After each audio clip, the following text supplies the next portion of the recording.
olóyè Sunday Igboho ti kọ lẹ́tà sí gómìnà of Ọ̀yọ́ state pé kó fún wọn lápúrúfà láti go into àwa la lọ ní right now àti ń bínú sà àwa ọmọ Yorùbá ti ń bínú gan o ṣe mélòó nínú àwọn ọmọ Yorùbá ló gbà pé olóyè Sunday Igboho tó jẹ́ aṣíwájú tiwa lónìí tá a bá ń sọ̀rọ̀ nǹkan agbára Yorùbá ọmọ Yorùbá mélòó ló gbà fún pé ẹ wo aṣáájú tiwa rẹ̀ ẹjọ́ ṣáájú káwa yòókù tẹ̀lé ẹnu pọ̀ bàbá àti ẹ ò tiẹ̀ ṣẹnu rárá bàbá tó bí ìwọ tó ń kọ́mẹ̀ntì pé olóyè Sunday Igboho ń ṣẹnu yẹn bàbá tó tiẹ̀ bí wọn ò lẹ́mìí wọn ò bí dá òun ò lè bọ́ta kó face camera kó tiẹ̀ ṣẹnu tó àwa lónìí a gbà fún olóyè Sunday Igboho tán yányán torí pé àwa rí tán ọ̀pọ̀ nǹkan là ń ṣe tá a lè fi hàn lórí social media. Cancer of the skin, cancer of the blood, leukemia ẹ máa gbọ́ colon cancer. àwọn àìsàn yẹn ó lágbára púpọ̀ ń pa àwọn èèyàn wọn rí ojútùú sí. wọ́n rí ojútùú wọ́n gbójú kúrò ń bẹ̀ ní. tó bá léwé àtegbò láti fi. àìmọye irú mélòó la fẹ́ kà pé kò sí yẹn ó wà ẹ̀yin lẹ mọ̀ the right place to go to and when you see the right place do not allow the modern medical practitioners to tweak your mind against the right thing. Yorùbá Gidi TV. ó lé ní 750 àwọn tí wọ́n jẹ́ agbébọn tí wọ́n ń pààyàn kiri inú igbó tí wọ́n ń jí àwọn ọmọ ọlọ́mọ gbé yìí tíjọba ìpínlẹ̀ Borno tí wọ́n tún kó mọ́ra padà báyìí kí wọ́n sì ṣèlérí pé àwọn ò ní pààyàn mọ́ tán láwọn ti tọrọ ìdáríjì àwọn sì ti ronúpìwàdà àwọn ìṣe báńdíìtì mọ́ àwọn ìṣe Boko Haram àwọn ìṣe apààyàn mọ́ báyìí tí wọ́n ti darapọ̀ máràlú. kódà ìròyìn kan nínú ìròyìn yẹn ó fi yé mi pé ó lé ní 3,000 àwọn èèyàn tí wọ́n jẹ́ agbébọn tí wọ́n ti padà sáàárín ìlú láti darapọ̀ máwọn èèyàn nínú wọn èyí tó jẹ́ ìyàwó wọn bẹ́ẹ̀ àtàwọn ọmọ kéékèèké wọ́n tó lóríṣiríṣi bí wọ́n ṣe pín yẹ́lẹyẹ̀lẹ tí wọ́n sì ti darapọ̀ máràlú báyìí nínú ìròyìn tó jáde ní June 12 ni mo ti rí àlàyé ọ̀rọ̀ tí mo ṣe yìí àbájọ tá a fi gbọ́ ìkéde kan táwọn kan ṣe bójú òótọ́ bí òjò òótọ́ àwọn ò lè fìdí ẹ̀ múlẹ̀ ṣùgbọ́n wọ́n ń sọ pé àwọn rí àwọn kan tó wà lórí alùpùpù ọ̀kadà tí wọ́n ń lọ láti bìkan sí bìkan wípé ilẹ̀ Yorùbá ni wọ́n sì ń bọ̀ ṣùgbọ́n a nílò láti máa ṣẹ̀rù bára wa. Ọlákúnlé Fásùgbà ló kọ mi ìkànnì Yorùbá Gidi TV lẹ́ ń láǹfààní àti máa wò lórí ètò yìí lónìí lẹ́yìn ìgbà tá a ṣètò èyí tẹ́ ẹ wò kọjá tán ọ̀pọ̀lọpọ̀ àwọn ìpè àti àwọn àtẹ̀jíṣẹ́ kan dìde tó bí ètò yìí tá a ṣe lénìí ọ̀kan lára àwọn ọmọ Yorùbá tó jẹ́ ọ̀dọ́ tó sì ń ṣakitiyan ibi tó gbé tágbára tiẹ̀ náà gbede nípa mímú kí àṣà ìṣe àti ọgbọ́n ìbílẹ̀ àwọn bàbá wa kó má parun ni. ẹ káàbọ̀ sórí ètò. ẹ ṣeun gan olóòtú Ọlọ́run á túbọ̀ máa bá wa ṣe àtìlẹ́yìn àtààbò lórí yín ẹ ṣeun. àmín ẹ ṣeun ẹ bá ń dákọ yín lẹ́kùnrin fáwọn èèyàn. Adésínà Òkìkíọlá olórúkọ mi mo jẹ́ agbóhùnsáfẹ́fẹ́ mo jẹ́ òṣèré orí ìtàgé àti sinimá àgbéléwò mo jẹ́ olókoòwò mo sì tún jẹ́ ọ̀kan lára àwọn tí ìmọ̀ ṣèwádìí ọ̀nà tá à ń gbà lo ewé àti egbò fún ìbílẹ̀ àti ìwòsàn àti tẹ̀mí. lẹ́yìn tá a ṣètò tán níjọ́sí ń lọ bí ọjọ́ mélòó kan báyìí ǹjẹ́ lẹ́mọ̀ wípé títí dàsìkò yìí àwọn ọmọ tí ń bẹ lákàtà àwọn ajínigbé nínú igbó tí ì jáde ìjọba ìpínlẹ̀ Ọ̀yọ́ ní àwọn sì mọ ibi tán wà wípé Old Ọ̀yọ́ National Park nínú igbó bùkún inú igbó rẹpẹtẹ ni wọ́n sì wà káwọn èèyàn fọkàn balẹ̀ ìjọba ń ṣiṣẹ́ lọ lórí ẹ̀. ṣé ewu ò sí lóko alóńgẹ́ báyìí ní bí ìjọba àwọn ìpínlẹ̀ kan ṣe tún ń da àwọn tí wọ́n jẹ́ agbébọn tẹ́lẹ̀ rí tí wọ́n ń dà wọ́n síta wọ́n ní wọ́n ti ronúpìwàdà ẹ̀yin ọmọ Yorùbá kí ni ká máa retí. ìyẹn ń ṣàpẹẹrẹ àtẹ̀rí máa jẹ́ mi ṣó tí àwọn èèyàn bá sọ pé ọ̀pọ̀lọpọ̀ àwọn ìgbésùmọ̀mí tó ń ṣẹlẹ̀ nílẹ̀ wa ó lọ́wọ́ àwọn èèyàn kan nú tí ò hàn síta torí tó bá jẹ́ pé kì í ṣe bẹ́ẹ̀ tó bá jẹ́ pé kì í ṣe pé lóòótọ́ lọ́wọ́ àwọn èèyàn kan wà tí wọ́n ń ṣàtìlẹ́yìn fáwọn èèyàn yìí àbá àlejò tó bá mọ sáré àfọ́jú lónìí ó ti lọ́wọ́ ara ilé kan tó júwe fún pé sáré tó wó lọ kán wo àfọ́jú ní ọsẹ síbẹ̀ because tí ò bá wá rí bẹ́ẹ̀ ni ẹ kàn sọ how on earth ni èèyàn tó ti bá when you are being called before you can be called a bandit. kó tó pè ọ́ lágbébọn kó tó pè ọ́ ní agbébọn àbágbésùmọ̀mí àbí jàǹkóríkò wàá ti gbẹ̀mí ọ̀pọ̀lọpọ̀ èèyàn, wàá ti pa ọmọ lẹ́kún jayé, wàá ti jálé onílé, wàá ti fi bó tiẹ̀ lẹ́yìn. Now after several years tó ti ṣe lẹ́yìn ọ̀pọ̀lọpọ̀ ọdún tó ti wá gbogbo wà burúkú tí òwe tí gbọ́, wà ńlá tí òwe jí ojú rí, ìjọba kan wá fún ọ láàyè, wọ́n wá ní kó káwọ́ òkè kó gbérin iṣẹ́ rẹ̀ lẹ̀, tó bá ti lè ṣe bẹ́ẹ̀ wọ́n wá gbé Quran fún ọ àbí Bíbélì. wọ́n ní wọ́n fi Quran ṣe búra pé kí wọ́n fi búra kí wọ́n máa lọ nú ilé wọn. òkè mo tiẹ̀ dùgbọ́ tán ni wọ́n tún fún wọn lówó gan. bẹ́ẹ̀ ni a rí gbọ́ pé wọ́n ń gba 3 million àti 50,000 nìkọ̀ọ̀kan. ẹ sọ tá a bá wá sọ fún yín pé àwọn èèyàn yìí wà, àwọn náà encourage àwọn ọ̀dọ́ láti lọ máa wà burúkú àti ṣekúṣe yìí nǹkan.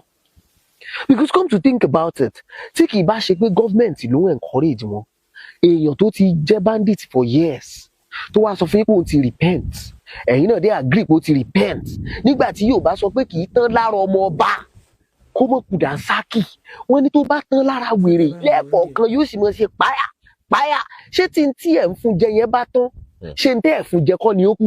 àwọn sójà tó tiẹ̀ kú lẹ́nu ọjọ́ mẹ́ta ìtàn gé orí wọn, àwọn mọ̀lẹ́bí wọn kan sọ pé àwọn tí wọ́n ní wọ́n ti ronúpìwàdà yẹn ló pa wọn. mẹ́jọ ni sójà làwọn ọmọ ogun tí wọ́n gé orí wọn báyìí. so àwọn tó ń gé orí àwọn ọmọ ogun ti yín, àwọn èèyàn tó ń protect ti yín, àwọn èèyàn kan mú wọ́n ambush wọ́n ká wọn mọ́lé, wọ́n kó wọn síta, wọ́n dúnbù wọn bí ẹni tó ń dúnbù ẹran. nígbà tó wá ṣe bẹ́ẹ̀ tán, wọ́n wá sọ fún yín pé àwọn ti ronúpìwàdà after ọdún díẹ̀, ẹ̀yin náà dé accept pé wọ́n ti rí bẹ́ẹ̀ lóòótọ́, ẹ̀dẹ̀ integrate wọn padà sínú society. of course fúnra wa náà là ń fúnra wa lóògùn jẹ. bí iléeṣẹ́ ológun Nàìjíríà ò ṣe mọ́ lọ́dọ̀wọ́ Ọlọ́run, o kò lè mọ̀. ó dà ká wá bọ̀nú ni àwọn eléyìí tí wàá ń ṣẹlẹ̀ láì. èló ni wọ́n sọ pé wọ́n fún wọn. a gbọ́ pé bí ẹgbẹ́ mílíọ̀nù 3 náírà. ká sọ pé allegedly wọ́n fún wọn 3 million naira. dẹ̀ ló dà pọ́n náà fún wọn lówó 50,000. ọmọ ológun as I speak now, mo ní wọn nínú ọ̀rẹ́, bí wọ́n ṣe ọmọ ológun tó jẹ́ tuntun tó bẹ̀rẹ̀ iṣẹ́ ó ń gba 120,000 allegedly per month. ọ̀pọ̀ wọn ń jìyà, àwọn tó jẹ́ retired military men tí wọ́n ti jàyà tí wọ́n bá ṣe aṣọ wọn fún yín báyìí ojú ọ̀tá àbọ̀ pọ̀ lára wọn. many of them are still struggling to get their gratuities up till now. àwọn owó àjẹmọ́nú tí wọ́n kì í ṣe owó tíjọba fẹ́ bùn wọn o, àwọn owó tí wọ́n ń yọ lórí wọn gbà tí wọ́n wà lẹ́nu iṣẹ́ pé ẹjẹ́ àbọ̀ bá yín fi tọ́rọ́ kọ́bọ̀ ìpamọ́ torí ọjọ́ alẹ́ tẹ̀ bá lè ṣiṣẹ́ mọ́ ẹ lè rí nǹkan fi jẹun.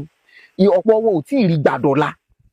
wọ́n bandit tó ti pààyàn tó ti gbalé gbá ọ̀nà gbowó olówó oríṣiríṣi ẹ fìyẹn lé after 3 years, after many years tó lóun ò ṣe mọ́, ẹ wá fún ní 3 million naira, ẹ dẹ̀ tún gbé sórí sálárì. ìbéèrè ọ̀pọ̀ ni pé. so mélòó ni ta ni ó wàá sọ pé tán bá wá ní ìwọ ọmọ wa to be a military or to be a bandit, kí lẹ rò pé yóò mú.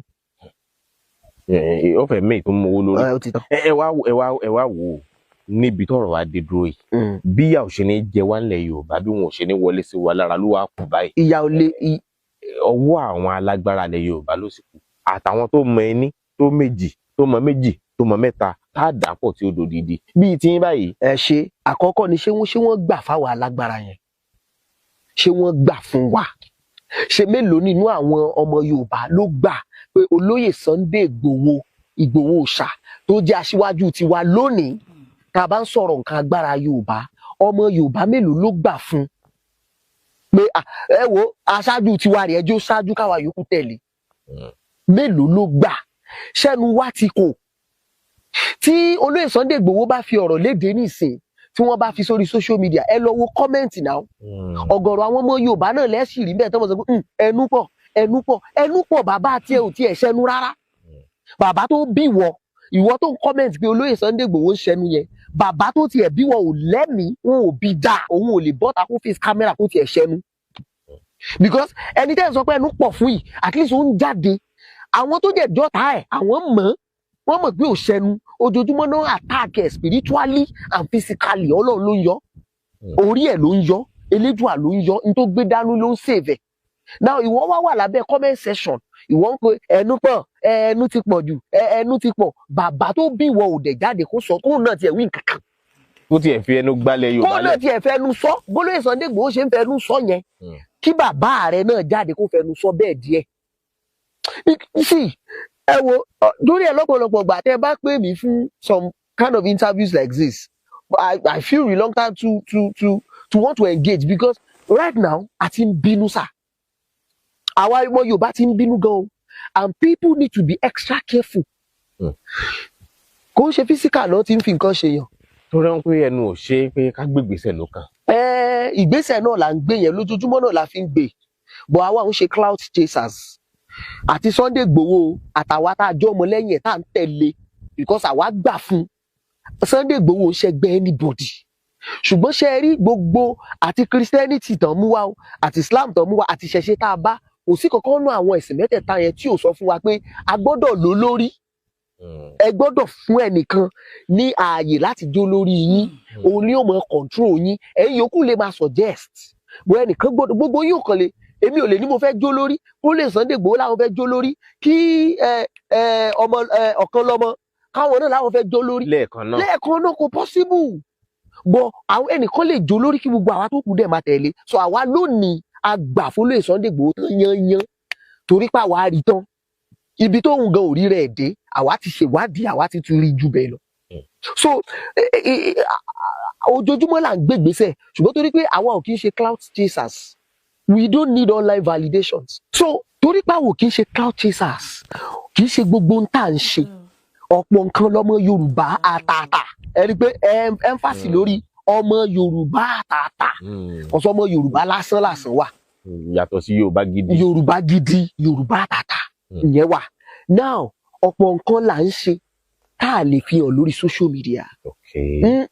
Ṣé pé àwọn nǹkan kan wà tó jẹ́ pé àwọn iṣẹ́ kan ń lọ lábẹ́lẹ̀. Ẹ mọ̀ pé àwọn nǹkan kan wà tó jẹ́ pé òfin kéé pé ó bàdó, bó òfin lòfin jẹ́, òfin ò lè má fojú tó ṣe wò ó. So kì í ṣe gbogbo nǹkan la lè gbé wá sí social media. Bóyá ìtúkan pẹ̀lú àwọn agbébọn yẹn níbì kan, àìmọye ìṣẹ̀ntẹ̀ yóò sọ tàbí a ti ṣe nǹkan báyìí o. Kò ṣeé ṣe ẹ lè fi sórí kámẹ́rà. No, èyí tẹ́ ẹ̀ rí lórí kámẹ́rà yẹn is like 1% of 100 in tan tó ń ṣẹlẹ̀ lábẹ́nú. Kì í ṣe gbogbo ẹ̀ la máa gbé wá síta. So torí pọ̀pọ̀lọpọ̀ orí ká gbé wá síta yẹn ló ń fà tẹ́lẹ̀ mi sọ pé ẹnu pọ̀. Ìwọ náà gbé sẹ́ẹ̀tì kámẹ́rà ṣẹnu tiẹ̀ náà, tiẹ̀ ṣẹnu ká tiẹ̀ rí pé ìwọ náà tiẹ̀ lè ṣẹnu pọ̀. So à ń ṣe gudugudu méjì. Okay, for example lẹ́nu ọjọ́ mẹ́ta yìí, ó lè Sunday Igboho ti kọ lẹ́tà sí Governor of Oyo State. Wọ́n ti kọ lẹ́tà sí Ṣèyí Mákindé. Ó dà pé jẹta ni. Wọ́n ti kọ lẹ́tà sí wọn pé kó fún wọn lápúrúfà láti go into àwa láàlọ́ ni. Ó mọ̀ dàbí pé iṣẹ́ tí wọ́n bẹ̀ ọ́ ló ń jẹ́. Jẹ́ ṣe mọ̀ pé ìfẹ́ sì ṣàgbámọ́ bu ọ. Ẹgbẹ́ bá ń ṣe nǹkan ìta ló ránṣẹ́ ẹ̀tẹ́ nìyẹn. Àwọn kan pé kò dìgbà tán bá tó sọ pé. Irọ́ ìlú ló lórí. Ìlú ló lórí. Àwọn ìta lè ṣe without their support. À ń ṣe. Pé èèyàn ò gbọ́dọ̀ wọgbó ọba láìjọba. Láíláí kò ṣeé ṣe. Àwa wọgbó ọba aláfẹ́ gbèjà. Kò ṣeé ṣe, èèyàn ó ń ṣe bẹ́ẹ̀.